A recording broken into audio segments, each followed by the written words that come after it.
السلام علیکم ورحمۃ اللہ۔ ان الحمد للہ نحمده ونستعینه ونستغفره ونعوذ باللہ من شرور انفسنا ومن سیئات اعمالنا من يهده اللہ فلا مضل له ومن يضلل فلا هادی له واشهد ان لا الہ الا اللہ واشهد ان محمدا عبده ورسوله رب اشرح لي صدری ويسر لي امری واحلل عقدۃ من لسانی یفقہوا قولی۔ ہر قسم کی تعریف اور شکر اللہ رب العزت کے لیے لائق اور زیبا ہے، جو ساری کائنات کا ایک و تنہا خالق، مالک، مربی اور منتظم ہے۔ درود و سلام ہو انبیاء اکرام پر، خصوصاً نبی مکرم رحمت للعالمین امام الانبیاء محمد الرسول اللہ صلی اللہ علیہ وسلم پر اور آپ کے اصحاب پر۔ معزز سامعین، آج انشاءاللہ سورہ انبیاء کی آیت نمبر 89 سے کلاس رہے گی۔ اللہ رب العزت سے دعا ہے کہ اللہ رب العزت ہمیں صحیح معنوں میں قرآن مقدس کو سمجھنے، اس پہ غور و فکر کرنے، اس پر ایمان لانے اور عمل کے ساتھ لوگوں تک پہنچانے کی توفیق عطا فرمائے، آمین یا رب العالمین۔ لفظی ترجمے کے اوپر غور کریں۔ لفظی ترجمہ نکال لیجئے۔ اعوذ باللہ من الشیطان الرجیم، اے اللہ ہم تیری پناہ میں آتے ہیں شیطان سے۔ بسم اللہ الرحمن الرحیم، اللہ کے نام سے جو بڑا مہربان بار بار رحم فرمانے والا ہے۔ وزکریا، اور زکریا علیہ السلام، از جب، نادا اس نے پکارا، ندا سے ہے، ربہ اپنے رب کو، ربی اے میرے رب، لا تذرنی، لا نہ، ہرگز نہ، لا تذرنی نہ تو چھوڑ مجھے، فردن اکیلا، وانت اور تو ہی، خیر بہتر ہے، وارثین سب سے سب وارثوں میں، فاستجبنا تو دعا قبول کر لی ہم نے، لہو اس کی، ووہبنا اور عطا کیا ہم نے، لہو اسے، یحییٰ، واصلحنا اور درست کر دی ہم نے، لہو اس کے لیے، زوجہ بیوی اس کی بیوی کو درست کر دیا، انہم یقیناً وہ، کانو تھے وہ، یسارعونا وہ جلدی کرتے، فی الخیرات نیکیوں میں، ویدعوننا اور وہ پکارتے تھے ہمیں، رغباً و رہبا رغبت اور خوف سے، وکانو اور تھے وہ، لنا ہمارے لیے، خاشعین خشوع کرنے والے۔ آیت تفسیر کی طرف، آیت نمبر 89 وزکریا اذ نادا ربہ ربی لا تذرنی فردا وانت خیر الوارثین۔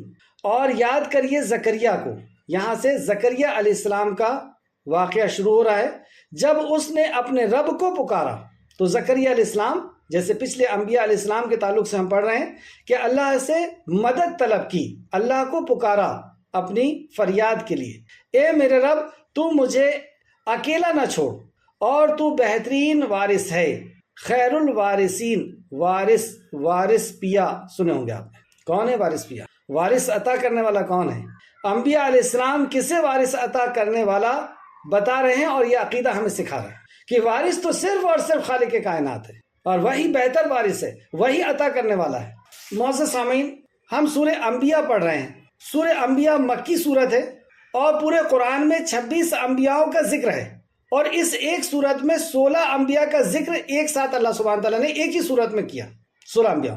اور بات اللہ نے شروع کی، لوگوں کے حساب کا وقت قریب آ گیا اور لوگ غفلت میں پڑے ہوئے، یعنی ان کی موت کا، ان کی قیامت کا وقت قریب آ چکا ہے اور یہ غفلت میں پڑے ہوئے۔ بات یہاں سے شروع ہوئی، اور انبیاء علیہ السلام کی دعوت کا اللہ رب العزت نے ذکر کیا کہ انبیاء نے ہر زاویے سے، ہر طریقے سے، ہر اینگل سے لوگوں کو اللہ کی معرفت کرائی، کبھی کائنات کے اوپر غور و فکر کرا کے، کبھی اللہ کی مخلوق کو دکھا کر کے، اور کبھی اس مخلوق کی ضرورتوں کو پورا کر کے کہ کیسا اللہ رب ہے، اور پھر دعوت پیش کی کہ جب وہ رب ہے، جب اللہ ہی پیدا کرنے والا ہے، وہی ضرورت کا پورا کرنے والا ہے، تو پھر عبادت کسی اور کی کیوں، پھر دعا کسی اور سے کیوں، اور اسی طریقے سے اسماء الحسنیٰ کا۔ لیکن بدلے میں اکثریت نے یہ کیا کہ ہنسی اور مذاق بنایا انبیاء علیہ السلام کی تعلیمات کو، اور انکار کیا نبوت اور رسالت کا، آخرت کا، اور بعض لوگوں نے روکنے کی کوشش کی، اور روکنے کی کوشش میں اس حد تک آگے بڑھ گئے کہ انبیاء کو قتل کر دینے کی سازش کی گئی۔ وہیں پر کچھ لوگ ماننے والے بھی تھے، تو جو لوگ ماننے والے تھے اللہ سبحانہ وتعالیٰ نے ان کے اوپر کیے ہوئے انعامات کو گنایا، اور جو نہیں ماننے والے تھے اللہ نے ان کے انجام کو بتایا کہ انہیں کس طریقے سے دردناک عذاب دنیا کے اندر دیا گیا، کہ صفائے ہستی سے وہ حرف غلط کی طرح مٹا دیے گئے۔ پھر آیت شروع ہوتی ہے 48 سے 48 نمبر سے کہ انبیاء کا ذکر یہاں سے شروع ہوتا ہے۔ پہلے ذکر ہوا موسیٰ اور ہارون علیہ السلام کا، پھر آیت نمبر 51 میں اللہ سبحانہ تعالیٰ نے سیدنا ابراہیم اپنے خلیل کا ذکر شروع کیا۔ سیدنا ابراہیم کی دعوت کا انداز ہم نے دیکھا، سیکھا کہ کتنی خوبصورتی سے آپ نے اللہ رب العزت کی وحدانیت کا ذکر کیا، اللہ کی پہچان کرائی، اللہ کی معرفت کرائی۔ اور پھر یہاں سے آج کی کلاس میں جس بات پر میں آپ کی توجہ کو لانا چاہ رہا ہوں کہ انبیاء کے مانگنے کا انداز پر ہم غور کریں گے کہ وہ جس سے مانگ رہے ہیں وہ ہر چیز پر قادر ہے۔ انبیاء علیہ السلام جس سے مانگ رہے ہیں وہ ہر چیز پر قادر ہے۔ آپ دیکھیں ایسی ایسی چیزیں مانگ رہے ہیں جو بظاہر ناممکن ہیں، لیکن انبیاء علیہ السلام یہ سکھا رہے ہیں کہ وہ جس رب سے مانگ رہے ہیں وہ ذرائع کا محتاج نہیں اور اس کے لیے کوئی چیز ناممکن نہیں۔ ابراہیم علیہ السلام کو جب قوم نے ستایا اور آپ کو جان سے مارنے کی کوشش کی گئی، یہاں تک کہ آگ میں ڈال دیا گیا، تو آگ کا کام تو جلا دینا ہے، لیکن سیدنا ابراہیم علیہ السلام کیسا ایمان ہے آپ کا کہ میں جس رب کے لیے اس کام کو کر رہا ہوں، جس رب کی پہچان میں لوگوں کو کرانا چاہتا ہوں، وہ رب میری حفاظت کے لیے کافی ہے۔ اور پورے اطمینان اور سکون سے کہتے ہیں حسبنا اللہ و نعم الوکیل۔ اللہ سے دعا کی، اللہ رب العزت نے دعا کو قبول فرمائی اور آگ کو حکم دے دیا کہ ابراہیم کے لیے سلامتی والی ہو جا۔ سیدنا ابراہیم فرماتے ہیں کہ پوری زندگی میں اتنی سلامتی مجھے کبھی محسوس نہیں ہوئی جتنی اس آگ کے اندر ہوئی۔ ایسی سلامتی اللہ نے جلانے والی چیز کے اندر عطا فرما دی۔ آگ کا کام تو جلا دینا ہے، اور کیا یہ ابراہیم علیہ السلام نہیں جانتے تھے کہ اتنی بڑی آگ ہے، میرا کیا حال ہوگا؟ لیکن آپ جانتے تھے اس بات کو بھی کہ میں جس رب سے مانگ رہا ہوں وہ رب نہ ذرائع کا محتاج ہے اور نہ وہ کسی کام کے کرنے کے لیے عاجز ہے۔ ہر چیز اس کے لیے ممکن اور ہر چیز اس کے لیے آسان ہے۔ لوط علیہ السلام کی نافرمانی کی قوم نے آپ کے گھر کو گھیر لیا، بھاگنے اور نکلنے کا کوئی راستہ نہیں، لیکن حضرت لوط علیہ السلام اللہ رب العزت سے مانگ رہے ہیں اور اللہ رب العزت نے ایسی مدد فرمائی کہ زمین سے اس بستی کو اٹھا کر کے اوپر لے گیا اور پھر الٹا کر کے پٹک دیا۔ کبھی دیکھا ہے آپ نے ایسا عذاب؟ لیکن اللہ نے دنیا کو دکھا دیا، اور آج بھی وہ علاقہ دیکھ لیں آپ کس طریقے سے بنجر پڑا ہوا ہے۔ آج تک اس علاقے کے اندر اس عذاب کے اثرات نظر آتے ہیں۔ نوح علیہ السلام کا واقعہ اللہ نے شروع کیا، اور نوح علیہ السلام کی جب نافرمانی کی گئی، یعنی نافرمانی کیا اور فرمانبرداری کیا، انبیاء علیہ السلام نے کہا کہ ایک رب کی عبادت کرو، اور اس کی نافرمانی کی کہ ایک رب کی عبادت نہیں ہوگی۔ اللہ رب العزت نے پورے ارتھ کو ان کے ساتھ ڈبا دیا، پوری زمین کو، اور ان کی زندگی کے چراغ کو گل کر دیا۔ داؤد علیہ السلام کیسی دعا مانگی نوح علیہ السلام نے کہ اللہ ان کو ایک کو بھی زندہ مت چھوڑ، اگر یہ زندہ رہیں گے ان کی اولادیں بھی ایسی نکلیں گی، کیونکہ 950 سال کا تجربہ تھا کہ یہ کیسے سخت مشرک ہے کہ اللہ کے نیک بندوں کو ہی اللہ کا حق دے دیا، انہی کو حاجت روا اور مشکل کشا سمجھ لیا۔ اللہ ان کو ایک کو بھی زندہ مت چھوڑ، ورنہ ان کی اولادیں بھی ایسی ہوں گی اور تیرے نیک بندوں کو گمراہ کریں گی۔ اللہ نے ایسی ہی دعا سن لی کہ ایک کو بھی زندہ نہیں چھوڑا، اور مارنے کا انداز، اللہ اکبر، اللہ تو ہر شان کا مالک ہے، وہ تو حکم دے دیتا اور مر جاتے، لیکن پوری دنیا کو دکھایا اللہ نے کہ اللہ رب العزت جب ناراض ہوتا ہے تو کس طرح ناراض، پوری زمین میں ڈبا ڈبا کر ختم کر دیا۔ داؤد علیہ السلام کا واقعہ شروع ہوا، اللہ اکبر۔ داؤد علیہ السلام کو اللہ رب العزت نے پہاڑ کو آپ کا مسخر کر دیا، پرندوں کو آپ کا تابع فرمان کر دیا۔ سلیمان علیہ السلام کا واقعہ شروع ہوا۔ دیکھیں آپ ایسی چیزیں جو سوائے اللہ کے اور کوئی نہیں دے سکتا۔ زمین کا وارث بنا دیا، حکومت عطا کر دی، اور حکومت بھی کیسی، جن کے اوپر حکومت، انسانوں کے اوپر حکومت، شیطانوں کے اوپر حکومت، پرندوں کے اوپر، اور ایسی بے شمار نعمتوں سے آپ کو نواز دیا گیا۔ آج ہم پڑھنے والے ہیں، پھر ہم نے پڑھا ایوب علیہ السلام کا واقعہ۔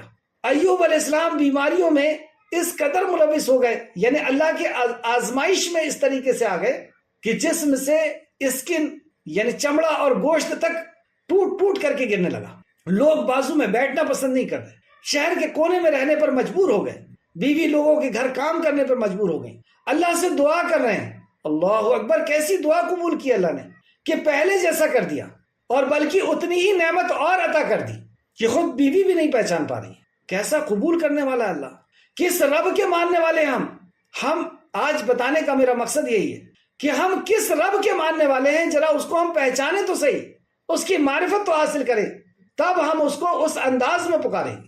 کہ ہاں وہ اس وقت میری بات سن رہا ہے، مجھے دیکھ رہا ہے، اور اس کو دینے کے لیے کوئی روک نہیں سکتا، اور وہ دے دے تو کوئی پوچھ نہیں سکتا کہ کیوں دیا، اور وہ نہ دے تو کوئی آبجیکشن نہیں اٹھا سکتا۔ اس رب کے ماننے والے ہم۔ سورہ یونس علیہ السلام کو ہم نے دیکھا کہ مچھلی کے پیٹ کے اندر ہے، تاریکی پہ تاریکی، اندھیرے پہ اندھیرا، موجوں کا اندھیرا، سمندر کی گہرائی کا اندھیرا، مچھلی کے پیٹ کا اندھیرا، اور دوسری روایت کے مطابق دوسری مچھلی کے بھی پیٹ کا اندھیرا۔ وہاں سے پکار رہے ہیں، اللہ دیکھ رہا ہے، اللہ سن رہا ہے۔ فرشتے کہتے ہیں کہ اللہ ایسی جگہ سے آواز آ رہی ہے، اور اللہ یہ تو جانی پہچانی سے آواز ہے۔ اللہ بتا تمہیں نہیں معلوم کس سے کون پکار رہا ہے؟ یہ میرا بندہ یونس ہے۔ اللہ وہ تو تجھے آرام کے وقت میں بھی پکارا کرتا تھا، نعمتوں کے وقت بھی پکارا کرتا تھا، کیا تو اس کی پکار نہیں سنے گا؟ اللہ کہا کیوں نہیں؟ بتائیں مچھلی کے پیٹ سے کوئی زندہ نکل جانا؟ کیسا قادر ہے ہمارا رب۔ اس سمیع اور بصیر رب کے ماننے والے ہیں، اس حی اور قیوم رب کے ماننے والے ہیں۔ آج ہم دیکھیں گے حضرت زکریا علیہ السلام کا واقعہ۔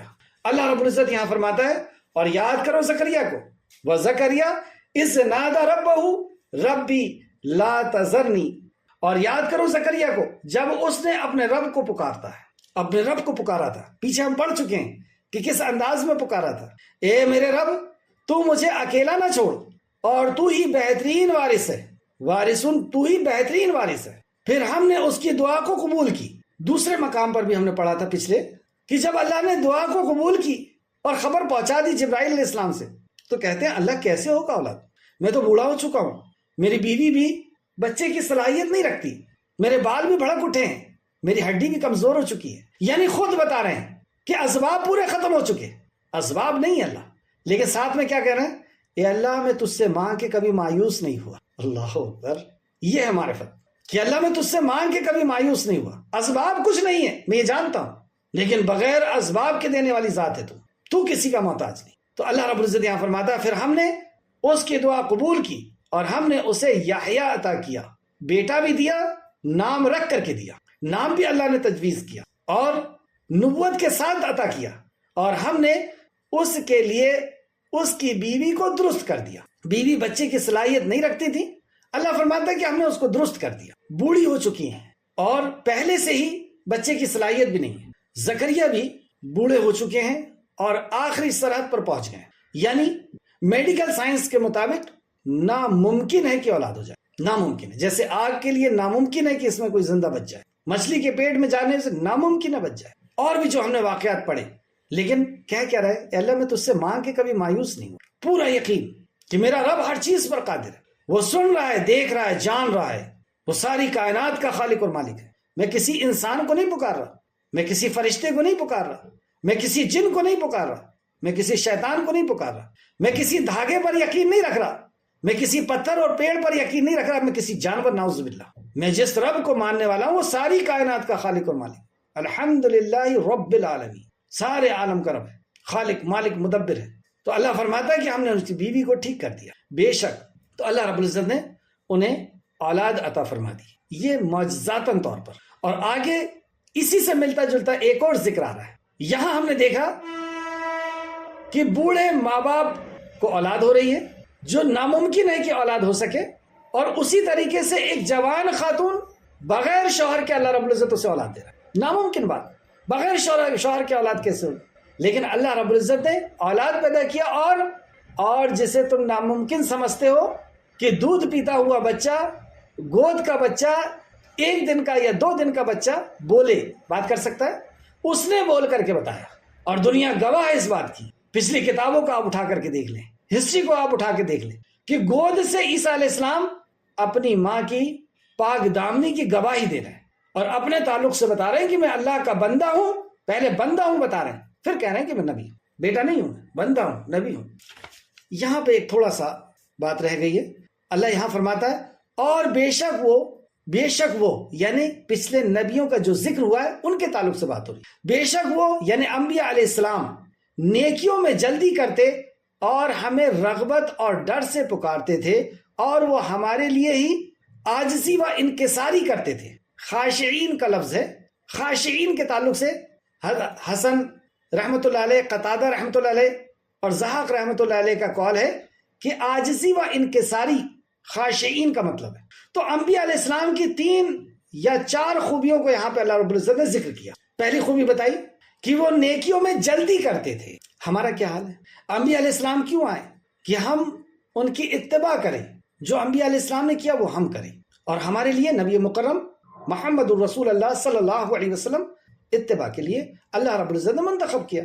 اور ہمارا یہ حال ہے کہ جب کوئی نیکی کا کام آتا ہے تو ہم یہ سوچتے ہیں کہ پہلے وہ کر لے پھر میں کرتا ہوں۔ ہم نیکی میں جلدی نہیں کرتے، اور اللہ کو نیکی میں جلدی کرنا پسند ہے۔ اور انبیاء علیہ السلام کی خوبی بتائی اللہ نے کہ جلدی کرتے ہیں۔ ہم دیکھیں جب توحید سمجھ میں آ گئی فوراً شرک کو نہیں ختم کر رہے کہ اس دھاگے کو کاٹ کر کے پھینکے، جلدی نہیں ہے۔ کس چیز کا انتظار ہے؟ موت کا، یا اللہ کی طرف سے توفیق کے چھن جانے کا۔ نماز کا وقت ہوا، جلدی نہیں ہے اس میں، پڑھ لیں گے، یہاں تک کہ آخری وقت آ جا رہا ہے جب جا کے پڑھ رہے ہیں۔ اسی طریقے سے اور بھی دوسرے عمل، حجاب کرنا ہے تو پہلے وہ کر لے پھر میں کرتی ہوں، اور اس وقت کرتی ہوں جب حجاب کی اتنی ضرورت نہیں۔ آپ دیکھیں مائیں حجاب کے ساتھ دکھتی ہیں اور بیٹیاں جینس اور ٹی شرٹ میں دکھتی ہیں، ساتھ میں چل رہے۔ ابا جان کی اچھی سی داڑھی ہے، کرتا پاجامہ ہے، ٹخنے سے اوپر شلوار ہے، اور پوری طرح حاجی صاحب اور نمازی صاحب، اور والدہ اللہ اکبر نیچے سے اوپر تک ڈھکی ہوئی، جوان لڑکی جینس اور ٹی شرٹ۔ کیا دماغ پر پتھر پڑ گئے؟ کس کو زیادہ ضرورت تھی؟ کون غیر ایمان والا کس کے اوپر نظر ڈال رہا ہے، اور غیر ایمان والا کسے لے کر کے جا رہا ہے؟ پوری پلاننگ کے ساتھ لے کر کے جا رہا ہے۔ ہوش اڑے ہوئے، اتنی بھی سمجھ نہیں رہی کہ بچیوں کی کیسی حفاظت کرنا ہے۔ تو اس میں سستی، لڑکا نوجوان ہو گیا، وہ دیکھ رہا ہے کہ اچھا وہ داڑھی رکھ لے پھر میں رکھتا ہوں، بچیوں کی شادی ہو جائے، ریٹائر ہو جاؤں، اور پھر آخری میں مسلح پکڑ لوں گا۔ اگر نہیں دیا اللہ نے توفیق تو کیا کریں گے؟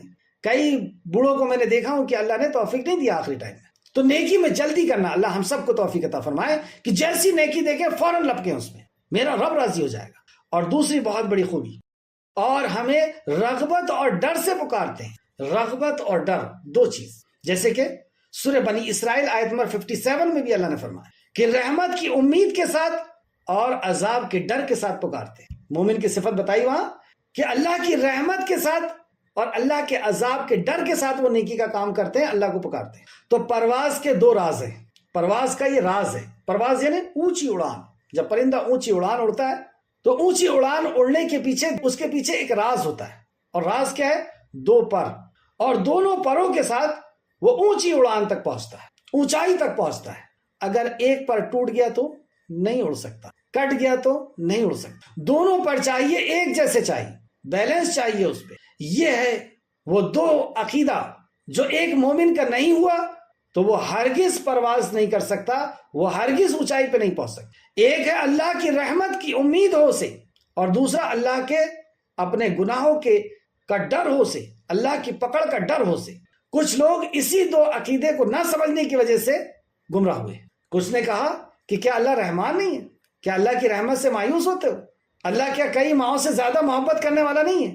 کیا ماں کسی بچے کو آگ میں ڈالتی ہے تو اللہ بھی آگ میں نہیں ڈالے گا؟ خوف دل سے نکال دیا۔ تو جب بندے کے دل سے خوف نکل جاتا ہے گناہوں کا تو پھر وہ گناہوں کا عادی ہو جاتا ہے۔ انہوں نے اپنے عقیدے کو غلط کیا اور تباہ ہو گئے کہ خوف نہیں، اللہ کی رحمت پہ پوری امید۔ اور دوسرا فرقہ وہ نکلا جو گمراہ ہوا کہ جو اللہ کی رحمت سے نا امید ہو گئے اور اللہ کا ڈر سما دیا کہ اللہ تباہ کر دے گا، برباد کر دے گا، جلا دے گا، فلا کر دے گا۔ یہ دونوں عقائد اگر اکیلے ہیں تو یہ گمراہی کا باعث ہے۔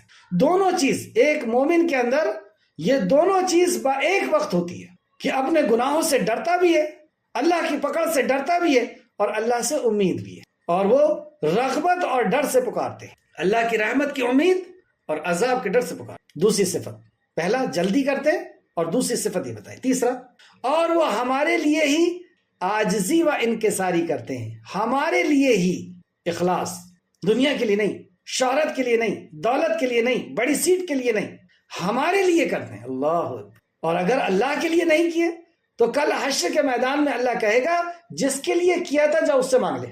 اور ہونا بھی یہی چاہیے۔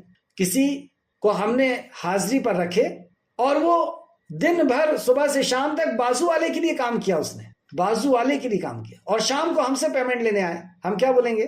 بھئی جس کے لیے کام کیا تھا جا اس سے لے لے۔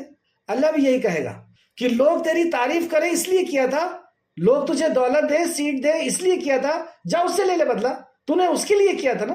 اللہ کے لیے نہیں کیا. سوچیں کل حشر کے میدان میں ایک ایک نیکی کے لیے ترس رہے ہوں گے، اور وہاں کہیں ایسا نہ ہو جائے کہ ہماری نیکیوں کے جب پرچے کھولے جائے تو اس نیکی کے اندر اخلاص نہ ملے، اخلاص نہ ملے. اور اگر اخلاص نہیں ہے تو یہ شرک ہے، کیونکہ عبادت اللہ کے لیے کرنا تھا، کسی اور کے لیے کیا، جس کو شرک خفی بھی کہتے ہیں، شرک اصغر بھی کہتے ہیں، چھوٹا شرک.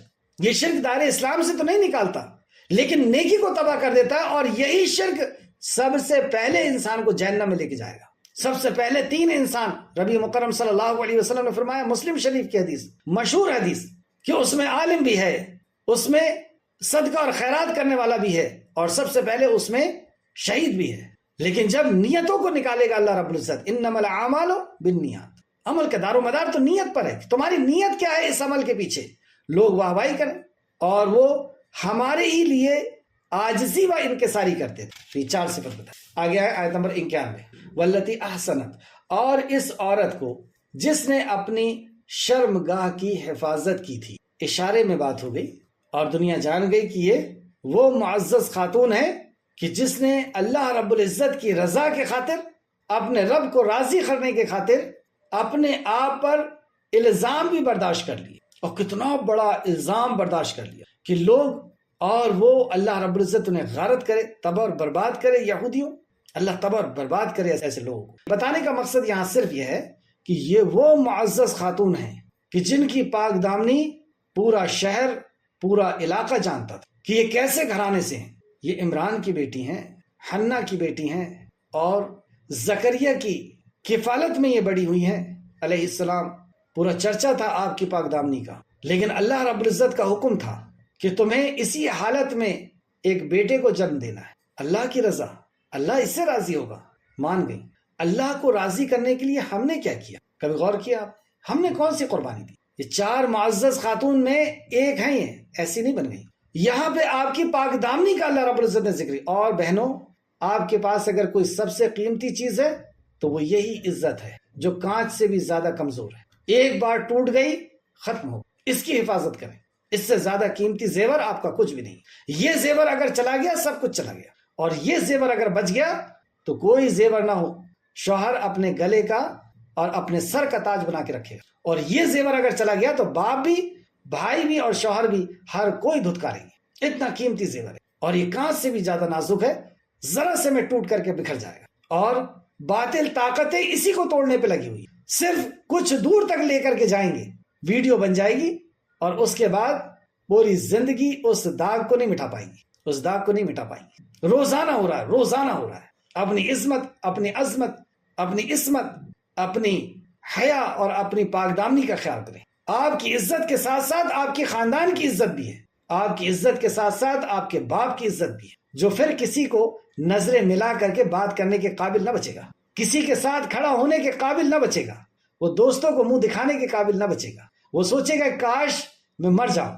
کیا اپنے باپ کو اس حالت میں چھوڑ کے جائیں گی جس نے آپ کی ایک ایک خواہش کو پورا کرنے کے لیے کبھی دن میں، کبھی گرمی میں، کبھی دھوپ میں، کبھی بارش میں دن بھر گھومتا رہا کہ میری بچی کی فلاں خواہش پوری کرنا ہے؟ اس کو ایسا تل تل کر کے مارتے ہوئے جائیں گی. خیر، حضرت مریم علیہ السلام دیکھیں کہ میرا رب اس سے راضی ہوگا، انہوں نے قربانی دے دی. اور ہمارا کیا حال ہے؟ کوئی برا اگر ہمیں بول دے اللہ کے حکم کو پورا کرنے کے لیے، اگر ہم کوئی اللہ کا حکم پورا کر رہے ہیں، جیسے ٹخنے سے اوپر پاجامہ کر لیا، یا داڑھی رکھ لی، یا حجاب کر لیا، تو اللہ کے حکم کو پورا کرنے کے لیے اگر کسی نے برا کہہ دیا، صرف کہہ دیا، تانا مار دیا، تو ہم اللہ کے حکم کو چھوڑ دیتے ہیں، اللہ کی رضا کو چھوڑ دیتے ہیں. یہاں مریم کو اتنا بڑا الزام لگایا گیا اور مریم ہلی نہیں. کتنی بڑی قربانی ہے، آپ غور کریں. اور ایسی خاتون کے لیے جس کا پورا گھرانہ انبیاء کا گھرانہ ہے، اس کے لیے کتنی بڑی بات تھی. تو اللہ رب العزت نے یہاں پہ مریم علیہ السلام کا ذکر انبیاءوں کے بیچ میں کیا. آگے بھی انبیاء کا ذکر آنے والا ہے، بیچ میں مریم کا ذکر ہو رہا ہے. اللہ اکبر، مقام دیکھ رہے ہیں. اور اس عورت کو جس نے اپنی شرمگاہ کی حفاظت کی تھی، یہ تعریف کے قابل ہے وہ عورت. پھر ہم نے اس میں اپنی روح پھونک دی. اپنی روح پھونک دی یعنی سبھی چیز تو اللہ کی ہے. اللہ کا گھر، بیت اللہ کو کہا اللہ نے، بیت اللہ اللہ کا گھر یعنی خانہ کعبہ کو. تو کیا دوسری مسجدیں اللہ کا گھر نہیں ہے؟ عبداللہ میرا بندہ، محمد رسول اللہ کو کیا، تو کیا دوسرے بندے اللہ کے نہیں ہیں؟ یہ بات اللہ کی روح، تو کیا دوسری روح اللہ کی نہیں ہے؟ قل الروح من امر ربی، روح کے بارے میں پوچھتے ہیں، یہ اللہ کا امر ہے، اللہ کا حکم ہے۔ تو عیسیٰ علیہ السلام کی روح بھی تو اللہ کا حکم ہے، خانہ کعبہ بھی تو اللہ رب العزت کا گھر ہے، اسی کو ایسا خاص کیوں کہہ رہا؟ یہ عظمت اور خوبی، مقام اور مرتبہ بتانا مقصود ہے کہ اس روح کا یہ مقام ہے، اس گھر کا جو مکہ کے اندر اس کا یہ مقام ہے، اس بندے کا یہ مقام ہے کہ میں نے کہا عبداللہ، میرا بندہ، بس اس کے علاوہ اور کچھ بھی نہیں، ورنہ اللہ کا حکم ہے، اور وہی حکم عیسیٰ علیہ السلام بھی، اور اسے اور اس کی بیٹے یعنی عیسیٰ کو اہل عالم کے لیے عظمت یعنی نشانی بنائی ہم نے، اسے اور اس کے بیٹے کو اہل عالم کے لیے، لوگوں کے لیے نشانی بنائی۔ کیسی نشانی بنائی؟ مریم علیہ السلام اور عیسیٰ علیہ السلام دونوں کے قصے میں اللہ تعالیٰ کی قدرت کی عظیم نشانیاں پائی جاتی ہیں، اس لیے یہاں ان کی ذکر مناسب تھا، کیونکہ ایسے ہی ذکر چل رہا ہے۔ مریم علیہ السلام نے کبھی حرام کام نہیں کیا، انہوں نے اپنے آپ کو اللہ کی عبادت کے لیے کلی طور پر یعنی پورے طور پر فارغ کر لیا تھا۔ اللہ تعالیٰ نے جب عیسیٰ علیہ السلام کو ان کے بطن سے بغیر باپ کے پیدا کرنا چاہا تو جبرائیل علیہ السلام نے پھونک ماری، اور اللہ کے حکم سے، دیکھیں حکم ہے یہ، اللہ کے حکم سے عیسیٰ علیہ السلام ان کے بطن میں یعنی ان کے کوکھ میں وجود میں آ گئے۔ مریم علیہ السلام اور ان کے بیٹے عیسیٰ علیہ السلام دونوں کے حالات و واقعات میں دنیا والوں کے لیے بڑی عبرتیں اور نصیحت کی باتیں ہیں۔ مریم کے پاس محراب میں یعنی ان کے حجرے میں، گھر میں پھل آ جایا کرتے تھے، اور پھل بھی کوئی نارمل نہیں، وداؤٹ سیزن پھل آ جایا کرتے تھے، گرمی کے پھل بارش میں، بارش کے ٹھنڈ میں، ٹھنڈ کے بارش میں، ایسے پھل آ جاتے۔ عیسیٰ کے اللہ رب العزت کے اچھا یہ کیسے آتے تھے؟ اللہ کے حکم سے آتے تھے۔ بتائیں اللہ کیسا رازق ہے کہ میری بندی اپنی پاک دامنی کو بچانے کے لیے میری عبادت میں مشغول ہے، ٹھیک ہے، اللہ نے ڈائریکٹ پہنچا دیا۔ عیسیٰ کی ولادت کے وقت کھجور کے پیڑ میں اللہ رب العزت نے پھل لگا دیا، اور مریم کے قدم کے نیچے سے چشمہ جاری کر دیا، اور عیسیٰ علیہ السلام نے ماں کی گود میں لوگوں سے بات کی، اور نبی ہونے کے بعد اللہ کے حکم سے مردوں کو زندہ کیا، اور گنجے اور برس والوں کو کی بیماریوں کو دور کیا۔ یہی اللہ نے فرمایا کہ ان کے قصے میں عظیم نشانیاں ہیں کہ واقعی یہ اللہ کے بندے ہیں، ساری کائنات کے خالق اور مالک کے بندے ہیں۔ آگے آئیں، وقت کافی ہو گیا، آخر 2 آیت۔ بلا شبہ یہ تمہارا دین ایک ہی دین ہے، دین ایک ہی ہے۔ پچھلے انبیاء علیہ السلام کے واقعات چل رہے ہیں، اور یہ جتنے بھی انبیاء آئے ہیں ان سب کا دین ایک ہی دین، اور میں تمہارا رب ہوں، اور میں تم سب کا رب ہوں، یعنی سب کا خالق، پیدا کرنے والا، مالک اور مدبر میں ہی ہوں، بس تم میری ہی عبادت کرو۔ انداز دیکھ رہے ہیں آپ، تم سب کا دین ایک ہی ہے اور میں رب ہوں، تو جب رب اللہ ہے تو عبادت کا حقدار بھی وہی ہے، تو میری عبادت۔ اور انہوں نے اپنے معاملے باہم ٹکڑے ٹکڑے کر دیے، یعنی اس بات کو نہیں مانا، اس ایک دین کو قبول نہیں کیا، اور اللہ کے رب ہونے کو قبول نہیں کیا، اور اللہ کی عبادت کو قبول نہیں کیا۔ تو اس کا نتیجہ کیا ہوا؟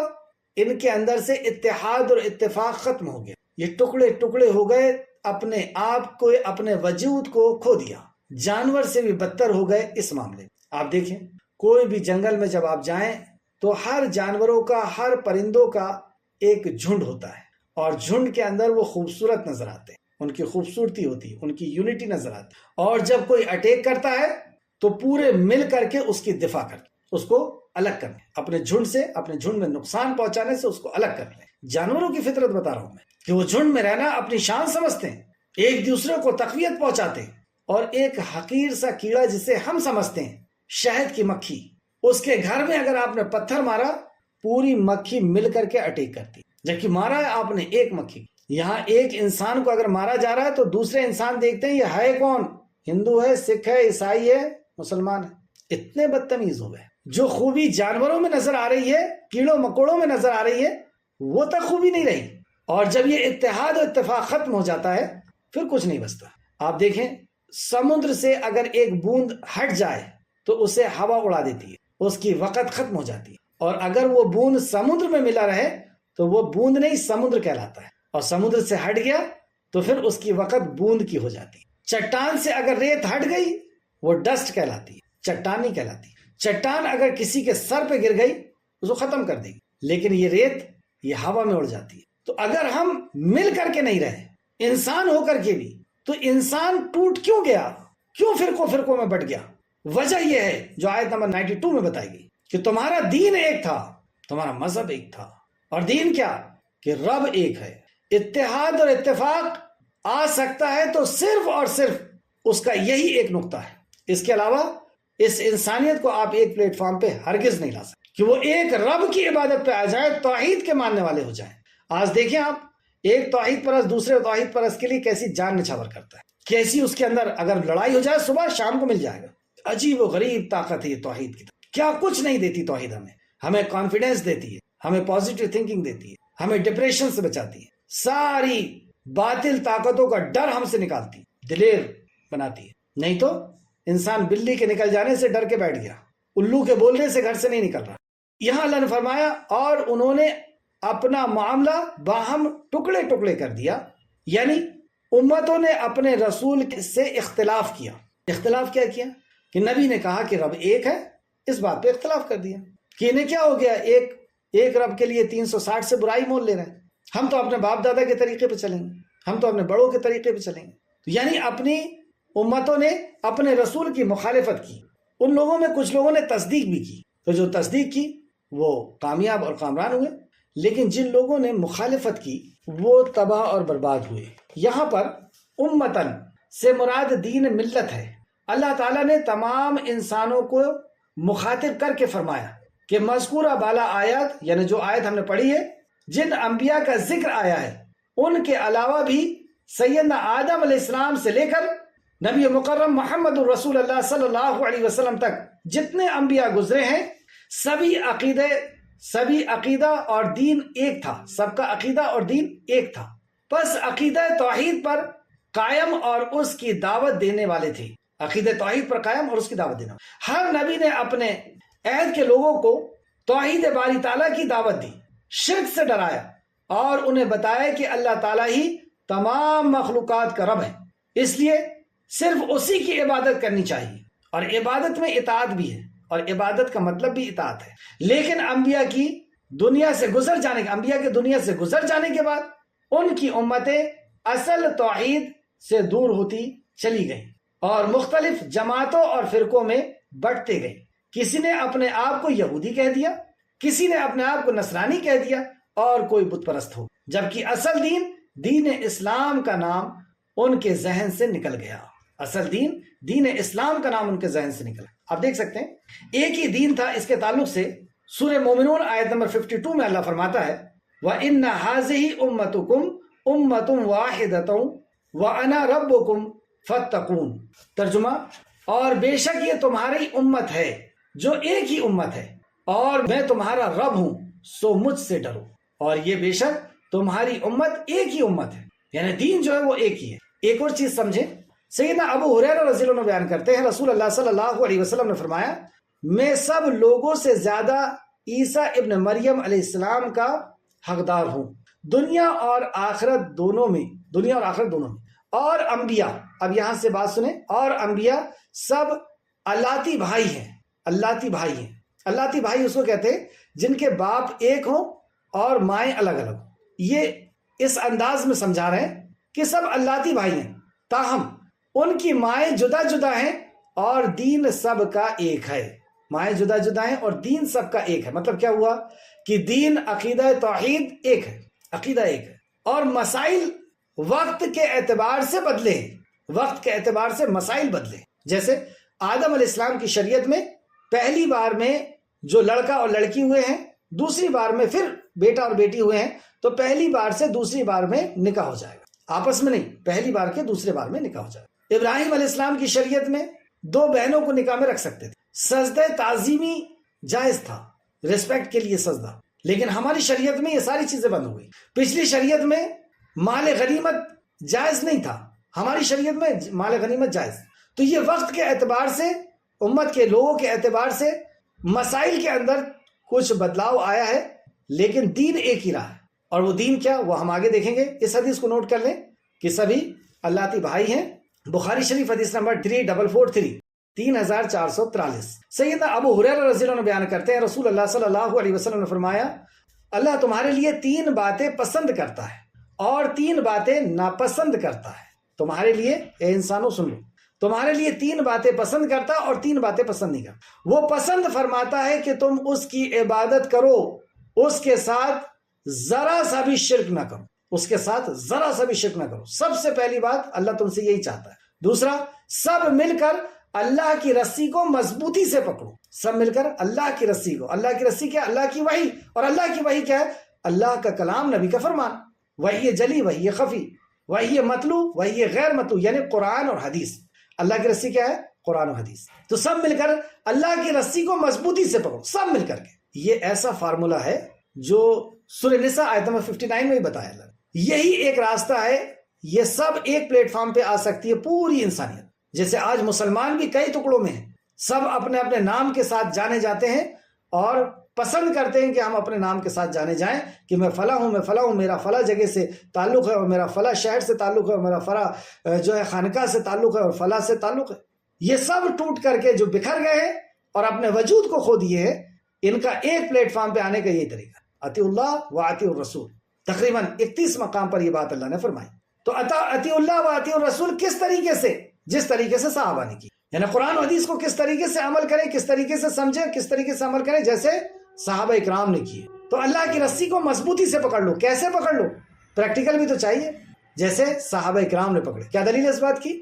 اللہ رب العزت نے سورہ توبہ آیت نمبر 100 کے اندر فرمایا، اور بھی دوسرے مقام میں فرمایا، ویسا ایمان لاؤ جیسے صحابہ لائے، ویسا عمل کرو جیسے صحابہ نے کیا، تب تمہارا ایمان قبول، تب تمہارا عمل قبول۔ تو اللہ کی رسی کو مضبوطی سے پکڑ لو، سب مل کر کے۔ چھوڑ دو اپنی اپنی یہ باتیں کہ ہمارے ہاں یہ چلتا ہے اور ہمارے خاندان میں یہ چلتا ہے اور ہمارے علاقے میں یہ چلتا ہے۔ کچھ نہیں، وہی چلے گا جو اللہ نے فرما دیا، جو اللہ کے رسول نے فرما دیا۔ اطیع اللہ و اطیع الرسول ولا تبطلوا اعمالکم، اللہ کی اطاعت کرو، اللہ کے رسول کی، اور اپنے عمل کو برباد مت کرو، برباد ہو جائے گا عمل۔ اور آپس میں اگر اختلاف ہو گیا تو کیا کریں؟ جیسے فرمایا اطیع اللہ و اطیع الرسول واولی الامر منکم فان تنازعتم، اور پھر اگر تنازع ہو جائے اپنے امیر کی اطاعت کرو، اور تنازع ہو جائے یعنی اختلاف ہو جائے۔ اختلاف کس چیز میں؟ اللہ کے کلام میں اور امیر کے فرمان میں، نبی کے فرمان میں اور امیر کے فرمان میں اختلاف ہو گیا تو کیا کرو؟ فردوہ الی اللہ ورسولہ، تو لوٹ جاؤ اللہ اور اس کے رسول کی طرف، اگر تم ایمان والے ہو۔ شرط لگا دی، ایمان والے ہو تو لوٹنا پڑے گا۔ تو سب مل کے اللہ کی، تو پہلی چیز اللہ کیا پسند کرتا ہے ہمارے لیے؟ توحید، شرک سے بچنا، اور دوسرا سب مل کر اللہ کی رسی کو مضبوطی سے پکڑنا، اور فرقے فرقے مت ہو۔ یہ چیز اللہ کو پسند نہیں کہ انسان فرقوں میں ٹوٹ کر کے اور اپنے آپ کو، اپنے وجود کو ختم کر۔ ساری انسانیت ایک ہونا چاہیے اور مل جل کر کے، اور ایک باپ کی اولاد ہے اور بھائی بھائی ہو کر کے ہمیں رہنا چاہیے، جبھی ہمارے ملک کی ترقی ہو سکتی، ورنہ پوری انرجی اس کو دیکھنے اور اس کو مارنے اور اس کو تباہ کرنے، حسد، جلن اور بغض میں تباہ ہو جائے گی۔ ساری جوانوں کی صلاحیتیں، بہنوں کی صلاحیتیں سب اسی میں تباہ ہو رہی، یہودی، نصرانی، مجوسی، مسلمان، فلانا۔ ہم اپنی انرجی، صلاحیتوں کے ذریعے سے ملک کے اندر اور اپنے ملک کو ترقی پہ اگر ہم پہنچانا چاہتے ہیں تو ہمارے اندر یونٹی ہونا چاہیے۔ ایک گھر کے اندر ہی آپ سوچیں 5 لوگ رہتے ہیں اور 5 کے اندر مزاج میں ملتے نہیں ہیں، یونٹی نہیں ہے، ایکتا نہیں ہے، کیا حالت ہوگی گھر کی؟ کیا گھر ترقی کر پائے گا؟ وہ اس سے لڑ رہا ہے، وہ اس سے لڑ رہا ہے، صبح سے شام تک ایک دوسرے کو دشمن کی نظر سے دیکھ رہے ہیں، وہ گھر عذاب بن جائے گا، تباہ ہو جائے گا، چین سکون ختم ہو جائے گا۔ ترقی کی بات تو بہت دور ہے کہ وہاں سے کوئی بچہ ڈاکٹر اور انجینئر بنے، اس گھر کا چین سکون ختم ہو جائے گا۔ یہ ملکوں کا چین سکون ختم ہو گیا، ایسے تباہ ہو گئے اپنے رب کو نہیں پہچاننے کی۔ اللہ ہم سب کو، اے اللہ ہم تجھ سے تیری محبت اور تیری معرفت کا سوال کرتے ہیں۔ اے اللہ تو اپنی معرفت، اپنے نبی کی معرفت اور اپنے دین کی معرفت فرما دے، آمین یا رب العالمین۔ اور اللہ تعالیٰ تمہارے لیے ناپسند کرتا ہے کہ بے فائدہ باتیں کرو۔ اب کیا باتیں اللہ پسند نہیں کرتا تمہارے لیے؟ کہ تم بے فائدہ باتیں کرو، بیکار باتیں کرو، لایانی باتیں کرو۔ دیکھ لیں آپ، کوئی نہیں کرتا، کوئی مخلوق نہیں کرتی لایانی بات، انسان کو چھوڑ کر۔ تو بے فائدہ لایانی بات کرنا، لایانی بات اس کو کہتے ہیں جس کا نہ دنیا میں فائدہ نہ آخرت میں فائدہ، ایسی بات کرنا۔ اور سوال کی کثرت کو اللہ یہ بھی پسند نہیں کرتا کہ تم سوال کی کثرت کرو۔ کچھ لوگ سوال اس لیے کرتے ہیں اپنے ٹیلنٹ کو بتانے کے لیے، لیکن جس سے سوال کرتے ہیں وہ سمجھ جاتا ہے کہ ان کے اندر کیا ہے۔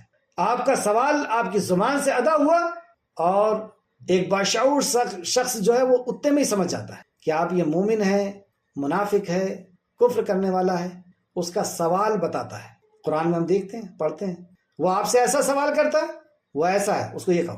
اللہ سکھاتا ہے سوال سے، تو زیادہ سوال نہ کرو، مال کو ضائع مت کرو، مال کو ضائع مت کرو۔ ہم دیکھیں کیسے کیسے ضائع کرتے ہیں، کتنے ہمارے پاس سوٹ ہوں گے، کتنی ہمارے پاس چپلیں ہوں گی، ضرورت سے زیادہ بیوٹی پارلر پر جا کر کے اور ادھر ادھر کہاں کہاں خرچ کر رہے ہیں۔ زیور آپ کا علم ہے، آپ کی پاک دامنی ہے۔ تو یہ مسلم شریف کی حدیث سے، مسلم شریف حدیث نمبر 1715 آیت کو ایک بار پھر سے سماعت کر لیں۔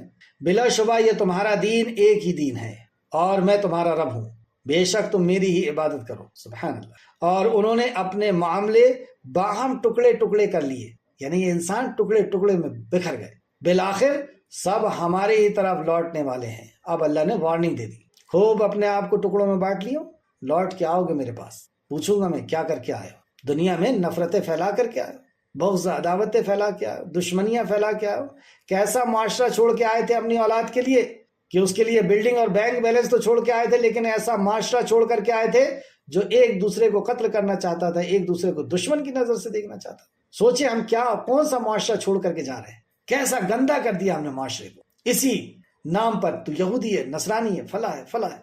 تو یہ جو ہم معاشرے کو دے کر کے جا رہے ہیں، مذہب کے نام پہ لڑنا اور جو کچھ بھی چیزیں آپس میں ٹوٹنا، ہمیں مر کر کے اپنے خالق کے پاس جانا ہے جس نے ایک باپ سے پیدا کیا، یہ بتانے کے لیے کہ تمہارا خون ایک ہے، تمہارا باپ ایک ہے، تمہاری ماں ایک ہے، تمہیں ایک رہنا ہے۔